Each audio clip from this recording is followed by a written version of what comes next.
அதாவது விஜய்க்கு ஓட்டு ஒன் டைம் ஓட்டுன்னு நம்ம சொல்லும்போது பணபலத்தோட தாக்கம் ரொம்ப குறைஞ்ச போது நல்லாட்சி கொடுத்தாரு ஸ்டாலின், அவரை ஏன் தோக்கடிச்சிங்கன்னு களத்துக்குள்ள ஸ்டாலின் இருக்கிறல தப்பு இல்லை. அதுல ஒரு வெற்றி கிடைச்சதுன்னா நாம சொன்ன அந்த தேரிப்படி லூசர்ஸ் ஒன்று சேரணுங்கிற அந்த தேரி வந்து அடிபட ஆரம்பிக்கும்.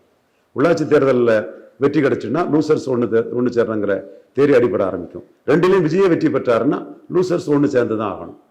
இதுதான் இயற்கை நீதி. நீங்க திமுக அண்ணா திமுக அந்த கதையெல்லாம் நம்ம எடுபடாது.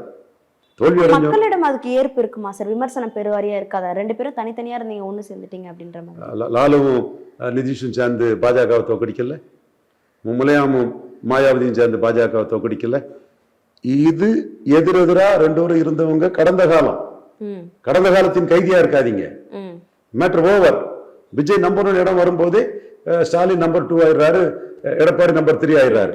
இது ஒன் டைம் எலெக்ஷன் தான், இது தீர்ப்பல்ல முடிவல்லன்னு அவங்க ட்ரையல் பண்ணி பார்க்கலாமே தவிர யதார்த்தம் வெஸ்ட் பெங்காலையும் சரி தமிழ்நாட்டிலும் சரி தோத்தவங்க ஒன்று சேர்ந்தாதான் ஜெயித்தவங்களை தோக்கடிக்க முடியுங்கிறது இயல்பு.